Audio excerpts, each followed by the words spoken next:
ایک ہی دن میں رابعہ کے تینوں لڑکے مر گئے۔ رابعہ کے دو لڑکے صبح ہی کھیتوں میں چلے گئے اور ایک بھینس کی رسی کھول کر چھوٹے بھائی کو گھوڑا بنا کر رسی اس کے گلے میں ڈال دی اور دوسرا سرا ایک کتے کے گلے میں باندھ دیا۔ جب کتا سر پر دوڑا تو میرا لہو لہان ہو گیا اور دم توڑ گیا۔ جب اس کے ماں باپ پہنچے وہ مر چکا تھا۔ بدحواسی میں رابعہ اپنے 8 ماہ کے بچے کو زمین پر بٹھا گئی۔ شوہر کے ساتھ بیٹے کو لے کر بھاگی جو بدقسمتی سے رینگتا ہوا نالے میں جا پڑا تھا۔ وہ بڑی عجیب عورت ہے، جہاں گیلی مٹی دکھتی ہے کھلونے بنانے بیٹھ جاتی ہے، پھر کھلونے اٹھائے بچوں کے پیچھے بھاگتی ہے اور مٹی بھرے ہاتھوں سے انہیں اپنے بنائے ہوئے بالوں اور گگو گوڑے دینے کی کوشش کرتی ہے۔ بچے اس کا حلیہ دیکھ کر بھاگ جاتے ہیں یا کھلونے پر پھینک دیتے ہیں اور پتھر مارنے لگتے ہیں۔ یہ پگلی ایک نیک عورت ہے، بچوں کو گالیاں دیتی ہے اور نہ مارتی ہے، بس ایک ٹک ان کو دیکھتی جاتی ہے۔ تبھی سب اسے پیروں کی پگلی کہتے ہیں۔ ہمارے گاؤں میں پیرو نیک آدمی کو کہا جاتا ہے اور پیر بخش تو یوں بھی بڑا نیک آدمی تھا۔ چوک ریشی موڑ پر اس کی دکان تھی۔ یہ سادہ دل دیہاتی کسی کو کچھ نہ کہتا، کوئی چائے کی پیالی پی کر پیسوں کے بدلے گالی دے دیتا تو بھی چپ رہتا یا دعا دے کر کہتا، او کاکا خیر ہو تیری، پیسے نہیں دیتا نہ دے، غصہ تو نہ کر، باپ کا چائے کا کوکا تھا۔ پیرو نے دکان کر لی۔ جب یہ سوال 16 برس کا تھا تو خیر بخش نے اس کی شادی اپنی بھتیجی سے کر دی، لیکن اس لڑکی کی عمر کم تھی۔ پیرو نے صرف 2 برس گرہستی کی خوشی دیکھی۔ جب وہ 18 کا تھا تو پہلی بیوی رضائے الہی سے انتقال کر گئی۔ ماں باپ مر گئے تو پیرو تنہا رہ گیا۔ لوگوں نے کہا پیرو سے گھر بسا لو، کب تک ایسے پھرو گے، مکان ہو اور گھر والی نہ ہو تو مسکن کاٹنے کو دوڑتا ہے۔ پیرو جوان تھا، صحت مند تھا، کماؤ بھی تھا۔ ایسے میں عورت کی آرزو کس مرد کو نہیں ہوتی، مگر وہ شادی کے نام سے بھٹک جاتا اور کانوں کو ہاتھ لگانے لگتا۔ معاملہ یہ نہ تھا کہ وہ شادی سے برا پایا تھا، بات یہ تھی کہ اس کا بیٹا اصغر 3 برس کا تھا۔ وہ اپنے بیٹے پر سوتیلی ماں کا عذاب نازل نہیں کرنا چاہتا تھا۔ بیوی اس کی ضرورت تھی، مگر بچے میں ظلم سہنے کی تاب نہ تھی۔ اصغر چاچی پھوپھی اور اس قبیل کی رشتہ دار عورتوں کے آنچلوں میں پناہ ڈھونڈتا رہا۔ جلدی پیرو کو احساس ہو گیا کہ بالک کسی دوسری عورت کی گود میں نہیں سنبھال سکتا۔ وہ بیٹے کو گھر لے آیا۔ اصغر باپ کا پیار پا کر خوش ہو گیا، لیکن وہ بیٹے کو ماں نہیں دے سکتا تھا۔ بچے کی پرورش باپ کے لیے ٹیڑھی کھیر تھی۔ سچے ممتا کا وصف تو صرف عورت کی صفت ہے، بچے کے لیے ماں کا ہونا ضروری تھا۔ بہت سوچ بچار کے بعد آخر پیرو نے دوسری شادی کر لی۔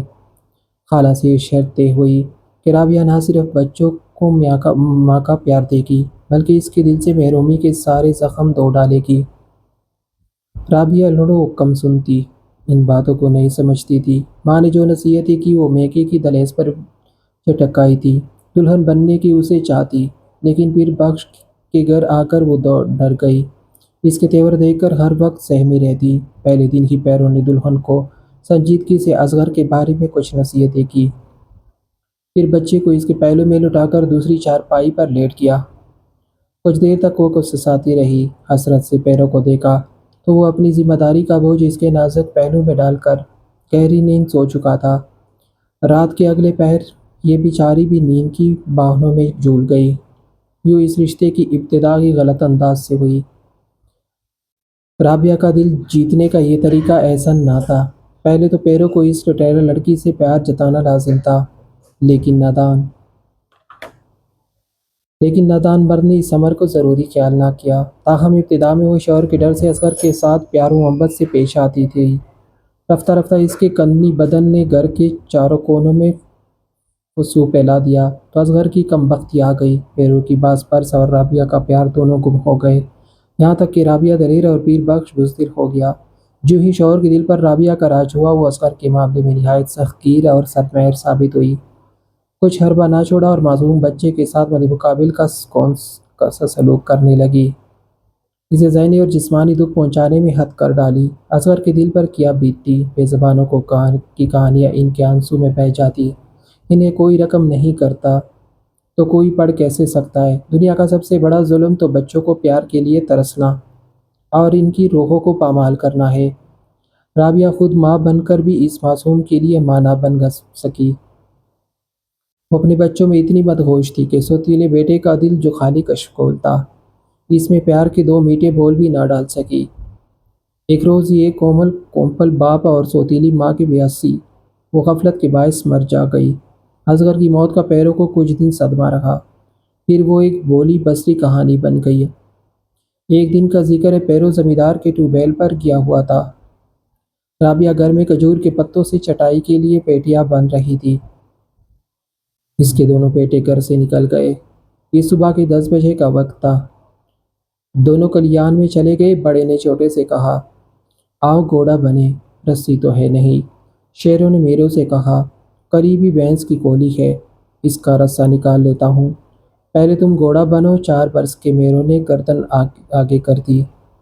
بڑے بھائی نے اس کے گلے میں رسی کا پندہ ڈالا اور ہنکانے لگا۔ رسے کا دوسرا سرا کتے کے گلے میں باندھا۔ لڑکے کے ہنکانے سے وہ بھاگنے لگا۔ وہ کتا اچھا خاصا 1.5 عمر تھا۔ وہ کھیت میں بھاگا تو چھوٹا لڑکا زمین پر گھسیٹنے لگا۔ پہلے رسا اس کے گلے میں پانسی کا پندہ باندھا، پھر لڑکا کانٹوں بھری زمین پر اوندا گرا۔ ارے اٹھ میرے گھوڑے، جلدی چل۔ شیرو بھانکے جا رہا تھا اور کتا بھاگتے جاتا تھا۔ میرو مٹی کے ڈھیلوں بھری کردری زمین پر اچھل اچھل کر گر رہا تھا، فٹ بال کی طرح اور زور سے گھسیٹتا جاتا، لیکن مجھ اور جانور کو روک لینا محال تھا۔ کھیتوں میں کام کرنے والے ایک کسان کی نظر جب سرپٹ بھاگتے کتے پر پڑی تو اس کے پیروں تلے سے زمین نکل گئی۔ رسے کے دوسرے سرے سے بندھے چھوٹے سے لڑکے کا کچھ عمر نکل چکا تھا۔ شیروں نے جب دیکھا کہ میرو مر گیا ہے تو خوف سے بھاگ کر باڑ میں چھپنے لگا جو کانٹوں بھری تھی۔ آگے تھوڑی سی بوری چینیاں پڑی تھی۔ اس بچے کو علم نہ تھا کہ وہ کانٹوں کی باڑ میں پھنس کر لیر و لیر تو ہو سکتا ہے، چھپ نہیں سکتا۔ مٹی روٹی ٹوکری تلے ٹھنڈی ہو چکی تھی اور بچے ابھی تک گھر نہیں لوٹے تھے۔ رابعہ ان کو ڈھونڈنے نکلی اور اپنے 8 ماہ کے بچے کو اس نے گود میں اٹھا رکھا تھا۔ کلیان میں آئی تو بابو کسان نے کہا، پیاری بہنا، تو کہاں تھی؟ دیکھ تیرے میروں کا کیا حال ہوا ہے۔ میں نے بھینس کے جینے کو بڑی مشکل سے قابو کیا ہے۔ بچی کی حالت دیکھ کر رابعہ کا کلیجہ شک ہوا۔ وہ لہو لہان تھا، ترن تھا۔ اس نے جیرے کو گود سے اتارا اور دوڑتی ہوئی پیرو کی طرف گئی جو ٹیوب ویل چلا رہا تھا۔ جلدی آ پیرو، دیکھ تو اپنے میروں کی حالت، یہ کہہ کر وہ سینے کو بھی کرنے لگی۔ پیر بخش نے لڑکے کو اٹھایا مگر وہ دم توڑ چکا تھا۔ دونوں اگبنڈی پر بھاگے جہاں بدحواسی میں رابعہ اپنے 8 ماہ کے بچے کو زمین پر بٹھا گئی تھی۔ اب وہ وہاں نہیں تھا۔ چند لمحوں میں کدھر گیا میرا جیرا؟ ابھی تو ٹھیک طرح سے چلتا بھی نہیں ہے۔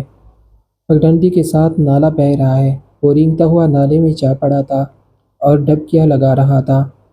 بہادر کسان نے اسے بھی نکالا اور دوسرے بچے کی لاش بھی اس نے اٹھائی۔ میاں بیوی بہادر کے ہمراہ روتے ہوئے گھر کو چلے تو یاد آیا کہ شیرو ساتھ نہیں ہے۔ تھوڑی سی تالار سے وہ بھی مل گیا۔ زہر بھرے خاروں نے نازک بدن کو چھیلنے کر ڈالا تھا۔ وہ تو چھپنے کو باڑ میں گھسا تھا۔ تکلیف کی تاب نہ لا کر سانسوں نے جسم کا ساتھ چھوڑ دیا تھا۔ رابعہ نے ایک نظر اس کو دیکھا اور بس پچھاڑ کا گئی۔ اس دن سے پھر کسی نے اسے اپنے گھر کی چھت تلے نہ پایا۔ گھر لاتے تو چیختی چلاتی باہر بھاگ جاتی، بال بکھرائے کھلے آسمان تلے پھرتی رہتی۔ بچوں کی طرف لپکتی تو وہ پتھر مارنے لگتے۔ وہ انہیں نہیں مارتی تھی، بس تکے کی طرح دیکھی جاتی۔ باہیں کھول کر ان کی طرف بڑھنا چاہتی اور کہتی، مجھ سے بھاگو نہیں اصغر، ادھر آؤ، مجھے پیار کرنے دو۔ کون بچہ بھلا کسی باولے کی باہنوں میں جانا پسند کرتا ہے؟ پاگل عورتیں تو بچوں کے لیے تماشے کی چیز ہوتی ہے۔ وہ سب جمع ہو جاتے اور اسے چھیڑنے کے لیے آؤ آؤ کی آوازیں نکالتے، اور جب وہ ان کی جانب بڑھتی تو بھاگ جاتے۔ رابعہ جب تک زندہ رہی یوں ہی ان کلنڈوں کے تعاقب میں بھاگتی رہی، مگر وہ کبھی اس کے ہاتھ نہ آئے۔